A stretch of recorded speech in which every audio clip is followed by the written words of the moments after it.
এখনো মন খারাপ করে বসে আছেন? একটা পাগল ছাগল সাওয়াল, কি করো না করো তার জন্য এত মন খারাপ করতে হবে? নবা নজরুল ওর মা পাগলের কথা মন খারাপ করি রে। মন খারাপ করি ভালো মানুষের ব্যবহারের জন্য। একটা বিবেকবান মানুষ কিরম করে একজন মানুষের ক্ষতি করতে পারি, বিরানে বসে সেই কথাই ভাবি। মানসিক তার আল্লাহ খারাপ দিলে পয়দা করে নাই।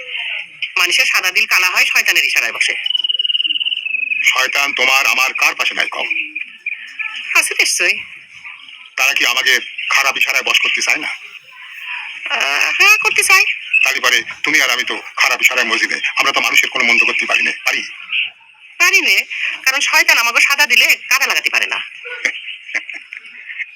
কেন হাসতেছেন কেন?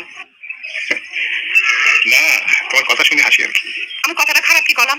আরে না না, তুমি কিছু খারাপ করো, খারাপ করি কেউ হাসে নাই, তুমি ভালোই করেছো। শোনো, তোমার একটা কথা বলি, মন দিয়ে শুনে রাখো। সব শয়তান টয়তান এগুলো কিচ্ছু নেই। মানুষই শয়তান, মানুষই হচ্ছে সাধু। আর স্বার্থ হচ্ছে ওই বর্ষি রাধা, যে এই বর্ষি রাধার গেলে লোভে পড়ে সে হইল গিয়ে শয়তান, আর যে গেলে না সে হইল গিয়ে সাধু ফেরেস্তা, বুঝিস?